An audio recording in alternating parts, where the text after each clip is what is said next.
Hi hello welcome back to movie మంతనాలు. ఫైనల్గా ఎంతో యాంటిసిపేషన్తో ఎదురు చూస్తున్న ఎన్టీఆర్ ని ఫస్ట్ గ్లిమ్స్ అయితే రిలీజ్ అయింది. ఈ మూవీ కంటెంట్ని టీమ్ దాచి మొత్తానికి ఫ్యాన్స్కి ఒక ఫుల్ మీల్స్ పెట్టేశారు ఒక్క గ్లిమ్స్తోనే అని చెప్పొచ్చు. And I'm pretty impressed with the approach team is following. ఎందుకంటే మీరు గుర్తు తెచ్చుకుంటే సలార్ మూవీ రిలీజ్ అయినప్పుడు ఆ వరల్డ్ గురించి చాలా మంది క్లారిటీ లేదు. మూవీ రిలీజ్ అయ్యేసరికి ఒక్కసారిగా సెకండ్ హాఫ్లో ఆ వరల్డ్ అంతా ఎక్స్ప్లెయిన్ చేయడం వల్ల చాలా మందికి అది టూ మచ్ టు హ్యాండిల్ అనిపించింది. అయితే ప్రశాంత్ నీల్ గారు వచ్చిన క్రిటిసిజం అంతా తీసుకొని పర్ఫెక్ట్ ప్లానింగ్ తో ఈ గ్లిమ్స్ తయారు చేసి రిలీజ్ చేశారు అని నాకు అనిపిస్తుంది. ఈ గ్లిమ్స్ లోనే మూవీ ప్రిమైస్ ఏంటి, అందులో ఉండే మేజర్ క్యారెక్టర్స్ ఏంటి అనేది రివీల్ చేశారు. ఇప్పటి నుంచి మూవీ రిలీజ్ అయ్యేదాకా ఈ క్యారెక్టర్స్ గానీ లూగర్ అనే ఎన్టీఆర్ గారి నేమ్ గానీ జనాల మైండ్ లో తిరుగుతూనే ఉంటాయి. అండ్ మూవీకి వెళ్ళేటప్పుడు ఆడియన్స్ అందరూ ప్రాపర్ ఎక్స్పెక్టేషన్ సెట్ చేసుకుని వెళ్తారు. I think this is absolutely intelligent నా దృష్టిలో. ఇప్పుడు గ్లిమ్స్ విషయానికి వస్తే టోటల్ 4 minutes 29 seconds ఉంది. అండ్ క్వాలిటీ అయితే అదిరిపోయింది. మ్యూజిక్ గానీ సినిమాటోగ్రఫీ కానీ అండ్ ఎస్పెషల్లీ స్కేల్ కానీ అసలు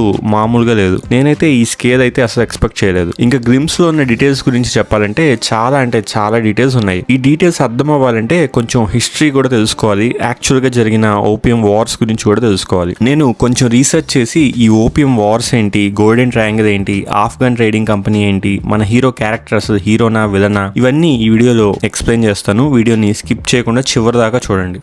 అయితే గ్లిమ్స్ స్టార్టింగ్ లో మనకి ఒక ఇంట్రెస్టింగ్ లైన్ అయితే చెప్పారు. బ్రిటిష్ వాళ్ళు ఇండియాకి కాటన్ అండ్ స్పైసెస్ ట్రేడింగ్ కోసం వచ్చి ఆల్మోస్ట్ 250 years మన దేశాన్ని రూల్ చేయడానికి రీజన్ ఒక మొక్క అని. ఆ మొక్క పేరు ఓపియం పాపీ. ఈ పాపీ మొక్క నుంచి తయారయ్యేదే ఓపియం అనమాట. అండ్ దాని రిఫైన్డ్ ఫామే హెరాయిన్. ప్రస్తుతం ప్రపంచంలో ఇల్లీగల్ డ్రగ్ ట్రేడ్ లో ఇది one of the biggest businesses అనమాట. ఎస్పెషల్లీ ప్రపంచంలో 2 places లో ఈ కల్టివేషన్ చాలా ఎక్కువగా జరుగుతుంది. And most of the opium supply world మొత్తానికి ఇక్కడ నుంచే అవుతుంది. అవే Afghanistan and golden triangle. Golden triangle అంటే మయన్మార్, లావోస్, థాయిలాండ్ బార్డర్స్ మధ్యలో ఉన్న ఒక పెద్ద ఫారెస్ట్ రీజన్ అనమాట. కొన్ని డికేడ్స్ నుంచి ఈ ఏరియాలో ఓపియం ప్రొడక్షన్ జరుగుతూనే ఉంది. అలాగే ఆఫ్ఘనిస్తాన్ కూడా చాలా ఇయర్స్ నుంచి వరల్డ్స్ లార్జెస్ట్ ఓపియం సప్లయర్ గా ఉంది. కానీ అసలు ఈ ఓపియం స్టోరీ ఎక్కడ స్టార్ట్ అయింది, బ్రిటిష్ వాళ్ళకి దీంతో ఏంటి కనెక్షన్, మరి ఇది డ్రాగన్ మూవీకి ఎలా కనెక్ట్ అవుతుంది, అది అర్థం అవ్వాలంటే ఫస్ట్ మనం ఓపియం ట్రేడింగ్ యాక్చువల్ హిస్టరీ గురించి మాట్లాడుకుందాం. ఈ ఓపియం పాపీ అనేది ఒక నార్మల్ ఫ్లవర్ లా కనిపించే మొక్క. కానీ దాని లోపల ఉండే లేటెక్స్ లాంటి సబ్స్టెన్స్ ని ప్రాసెస్ చేస్తే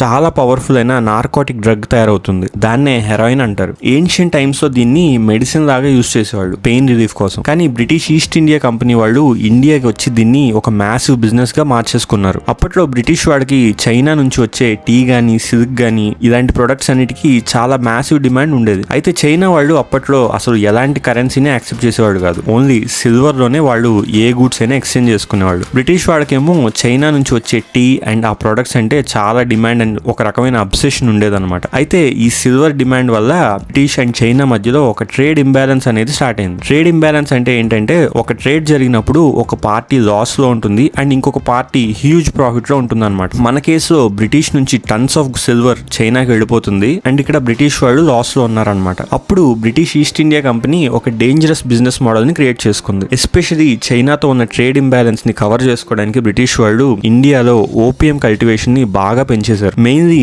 బెంగాల్ రీజియన్ లో ఉన్న ఫార్మర్స్ తో ఫోర్స్డ్ గా ఈ ఓపియం పాపీ పండించి ఆ ఓపియం ని ఇల్లీగల్ గా చైనాకి పంపడం స్టార్ట్ చేశారు. ఫస్ట్ లో అది చాలా లిమిటెడ్ గా ఉండే బిజినెస్. కానీ కొన్ని ఇయర్స్ లోనే సిచ్యువేషన్ కంట్రోల్ తప్పిపోయింది. Millions of Chinese people opium కి అడిక్ట్ అయిపోయారు. సొసైటీ గానీ ఎకానమీ గానీ ఈవెన్ ఆర్మీ వాళ్ళు కూడా దీని ఇంపాక్ట్ కి కొలాప్స్ అవడం స్టార్ట్ చేశారు. సిచ్యువేషన్ ఇంత డేంజరస్ లెవెల్ కి వెళ్ళిపోవడం వల్ల చైనా గవర్నమెంట్ ఓపియం ని బ్యాన్ చేయడానికి ట్రై చేసింది. హ్యూజ్ ఓపియం స్టాక్స్ ని సీజ్ చేసి డిస్ట్రాయ్ చేశారు. కానీ బ్రిటిష్ వాడికి అది డైరెక్ట్ గా బిజినెస్ మీద అటాక్ లాగా అనిపించి చైనా మీద వార్ స్టార్ట్ చేశారు. వీటినే హిస్టరీలో ఫేమస్ అయిన ఓపియం వార్స్ అంటారు. ఆ వార్స్ లో అయితే చైనా ఓడిపోయింది. చైనాకి అప్పట్లో ఇప్పుడున్నంత బలం గానీ ఎకనామిక్ స్టెబిలిటీ గానీ లేదు. తర్వాత హాంకాంగ్ లాంటి ఏరియాస్ ని కూడా బ్రిటిష్ వాడు కంట్రోల్ లో తీసుకొని ఈ ఓపియం ట్రేడింగ్ ని కంటిన్యూ చేశారు. సో టెక్నికలీ ఒక డ్రగ్ బిజినెస్ కోసం కొన్ని కంట్రీస్ మధ్యలోనే వార్స్ జరిగాయి అన్నమాట. ఇప్పుడు నేను చెప్పిందంతా యాక్చువల్ గా జరిగిన హిస్టరీ. అయితే ఈ హిస్టరీని డైరెక్ట్ గా తెచ్చి మూవీలో కలిపారు. అదే మన మూవీ యొక్క మెయిన్ బ్యాక్ డ్రాప్ అనమాట. అండ్ ఇప్పుడు డ్రాగన్ గ్లిమ్స్ లో చూసుకుంటే బ్రిటిష్ వాడు వెళ్ళిపోయిన తర్వాత Afghanistan and golden triangle reason లో 2 కంపెనీస్ ఏర్పడ్డాయి ఈ ఓపియం ట్రేడింగ్ కి అని చూపించారు. Away the Afghan trading company and the golden trading company. ఆ 2 కంపెనీస్ మధ్యలో ఓపియం వార్ స్టార్ట్ అయ్యాయి అని చెప్పారు. యాక్చువల్ హిస్టరీ ప్రకారం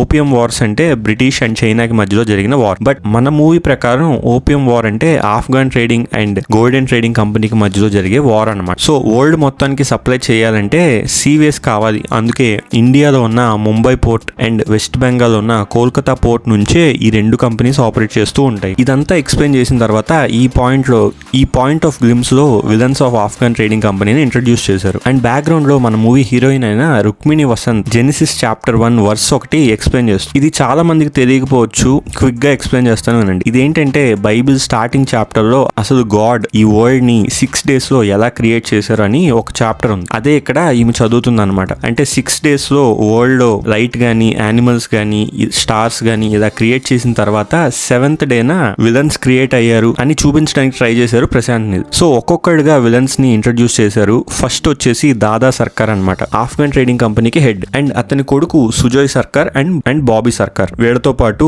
ఈ ఫైనాన్సెస్ అన్ని చూసుకోవడానికి ఒక అకౌంటెంట్. అలాగే ఈ ఫారినర్స్ ని కూడా చూపించారు. వీళ్ళు డిస్ట్రిబ్యూటర్స్ అనమాట different parts of the world లో. అండ్ ఇక్కడ అన్అఫీషియల్ సొమాలియా కింగ్ ని కూడా చూపించారు. సో నాకు తెలిసి ఈ సొమాలియన్స్ కి అండ్ ఆఫ్ఘన్ ట్రేడింగ్ కంపెనీకి ఎప్పుడు గొడవలు అవుతూనే ఉంటాయి. అది ముందు మాట్లాడుకుందాం. అలాగే ఐ థింక్ మూవీలో one of the most important character ఏంటంటే ఈ ట్రైనర్. అండ్ అతని ట్రైనీస్ ఉంటారు. అతని కింద కొందరు ట్రైనీస్ ఉంటారు. వాళ్ళని 91 డెత్స్ అంటారు. వీళ్ళు టోటల్ గా 91 మెంబర్స్ అనమాట. అండ్ ఫైనలీ మన ఎన్టీఆర్ గారి రివీల్. ఇక్కడ ఆఫ్రికన్ పీపుల్ అందరినీ చంపేస్తుంది ఎవరో కాదు, మన ఎన్టీఆర్. నాకు తెలిసి ఈ మూవీలో ఆఫ్రికన్ డిస్ట్రిబ్యూటర్ ఏటీసీని మోసం చేయాలని చూస్తే ఎన్టీఆర్ వెళ్ళి వాళ్ళందరినీ చంపేస్తాడు. ఎన్టీఆర్ రోల్ ఆఫ్ఘన్ ట్రేడింగ్ కంపెనీలో ఏంటంటే ఒక అసాసిన్ అనమాట. అందుకే మీరు గమనిస్తే ఎన్టీఆర్ నేమ్ వచ్చేసి లూగర్ అండ్ అతని role assassin in chief. Luger అంటే మీనింగ్ ఏంటి అని వెతికితే ఇది ఒక గన్ నేమ్ అని తెలిసింది. దీన్ని జార్జ్ లూగర్ అనే ఆస్ట్రియన్ గన్ డిజైనర్ పేరు మీద లూగర్ పిస్టల్స్ అని కొన్ని ఉంటాయి అనమాట. సో ఇది ఆ నేమ్ కి ఇన్ఫ్లుయెన్స్ అని ప్రశాంత్ నీలే డైరెక్ట్ గా ఇంటర్వ్యూలో చెప్పాడు. అయితే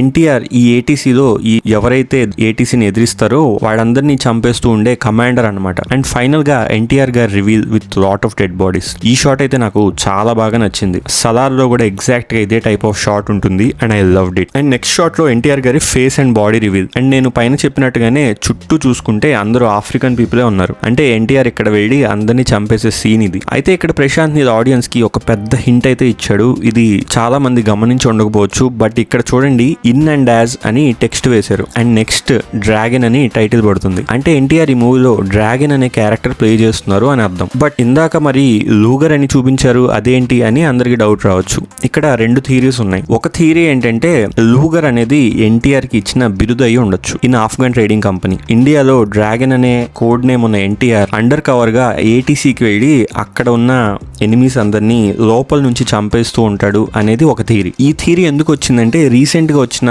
ఇంటర్వ్యూలో ప్రశాంత్ నీల్ ఇది one of the best patriotic movie అవ్వబోతుంది అని చెప్పాడు. అంటే మేబీ ఒక ఇండియన్ అండర్ కవర్ గా ఈ డ్రగ్ ట్రేడ్ ని ఆపడానికి వెళ్ళడం అయి ఉండొచ్చు. And there is a second theory which is my favourite. అదేంటంటే ఇందులో ఇద్దరు ఎన్టీఆర్ ఉంటారు. ఒకళ్ళు ఆఫ్ఘన్ ట్రేడింగ్ కంపెనీ వైపు ఉంటే ఇంకొకళ్ళు గోల్డెన్ ట్రేడింగ్ కంపెనీ వైపు ఉంటారు. ఐ థింక్ బ్రిటిష్ ఇండియాని వదిలి వెళ్ళినప్పుడు అంటే 1947 టైంలో ఇండియాలో చాలా ప్లేసెస్ లో ఉన్న ఫ్యామిలీస్ పాకిస్తాన్ వెళ్ళిపోయారు అండ్ చాలా ఫ్యామిలీస్ మిస్ప్లేస్ అయిపోయాయి. ఐ థింక్ ఇదే టైంలో జూనియర్ ఎన్టీఆర్ తన ట్విన్ తో విడిపోయి ఒకడు బెంగాల్ వైపు ఇంకొకడు పాకిస్తాన్ వెళ్ళిపోయి ఉండొచ్చు అనుకుంటున్నాను. అందుకే మూవీ టైమ్ లైన్ చూస్తే కూడా 1967 అంటే ఇండిపెండెన్స్ కి 20 years తర్వాత జరుగుతూ ఉంటుంది. సో ఆ 1967 టైంలో మనకి ఈ విలన్స్ అందరూ ఈ ట్రేడింగ్ కంపెనీస్ ని ఎలా స్టార్ట్ చేశారు అండ్ ఒక 10 years తర్వాత మన హీరో ఇంట్రడక్షన్ అయ్యే ఛాన్స్ ఉంది అని నేను అనుకుంటున్నాను. సో ఏజ్ వైజ్ గా కూడా మనకి ఇదంతా మ్యాచ్ అవుతుంది. అయితే ఇక్కడ ఇంకొక డీటెయిల్ ఏంటంటే ఈ మూవీ అంతా ఒక రకంగా KGF style of story telling తో స్టార్ట్ అయ్యి కరెంట్ టైమ్ లైన్ అంటే 1967 తో కనెక్ట్ అవుతుంది అని అనిపిస్తుంది. అందుకే ఇక్కడ మీరు చూసుకుంటే బిజు మీనన్ క్యారెక్టర్ ఇక్కడ ఈ కథలో ఉన్నది అందరూ విలన్సే అండ్ ఈ కథకి మీరు హీరో అవ్వాలి అని అనిల్ కపూర్ క్యారెక్టర్ తో అంటాడు. ఈ మూవీలో అనిల్ కపూర్ రఘువీర్ రాథోడ్ అనే రోల్ ప్లే చేస్తున్నారు. సో ఐ థింక్ కేజీఎఫ్ లాగే ఇది కూడా ఒక టైప్ ఆఫ్ స్టోరీ లాగా చెప్తూ ఉంటారు అనుకుంటున్నాను. అండ్ ఆ తర్వాత మనకి ఈ మూవీలో ఉన్న ఈ క్యారెక్టర్స్ కూడా కనిపిస్తాయి. అండ్ ఈ మూవీలో ఒక ఐటమ్ సాంగ్ కూడా ఉంది, అది మీరు ఈ షార్ట్ లో చూడొచ్చు. అండ్ ఒక ఫారెస్ట్ ఫైట్ కూడా ఉండొచ్చు. ఈ ఫారెస్ట్ ఫైట్ అనేది ఎప్పటి నుంచో చాలా మంది ట్విట్టర్ లో హైప్ చేస్తూ ఉన్నారు. ఈ ఫారెస్ట్ అయితే ఖచ్చితంగా గోల్డెన్ ట్రయాంగిల్ లో ఉండే ఫారెస్ట్ అనే అనుకుంటున్నాను. ఆఫ్ఘనిస్తాన్ అండ్ ఈ గోల్డెన్ ట్రయాంగిల్ చూసుకుంటే గోల్డెన్ ట్రయాంగిల్లోనే ఇలాంటి ట్రాపికల్ టైప్ ఆఫ్ ఫారెస్ట్ ఎక్కువ ఉన్నాయి. ఆఫ్ఘనిస్తాన్లో టోటల్గా మౌంటైన్ ఏరియాస్ ఉంటాయన్నమాట. సో ఫైనల్గా ఈ షాట్ ఇది నాకు తెలిసి ఎంటైర్ గ్లిమ్స్లో ఒక ఇంపార్టెంట్ షాట్. ఎందుకంటే నా గెస్ ప్రకారం ఇక్కడ ఎన్టీఆర్ తన ట్విన్ బ్రదర్ని చూస్తాడు అనిపిస్తుంది. బట్ ఇదంతా ఒక థియరీ మాత్రమే, దీనిలో 1% కూడా కరెక్ట్ అవ్వకపోవచ్చు. బట్ లెట్స్ హోప్ మనల్ని ప్రశాంత్ నీల్ గారు సర్ప్రైజ్ చేస్తారో అనుకుంటున్నాను. ఇవి నాకు ఈ గ్లిమ్స్లో కనిపించిన డీటెయిల్స్. మీకు గనక ఇంకా ఏమైనా డీటెయిల్స్ కనిపించుంటే కింద కామెంట్ చేయండి. Thank you so much for watching our video.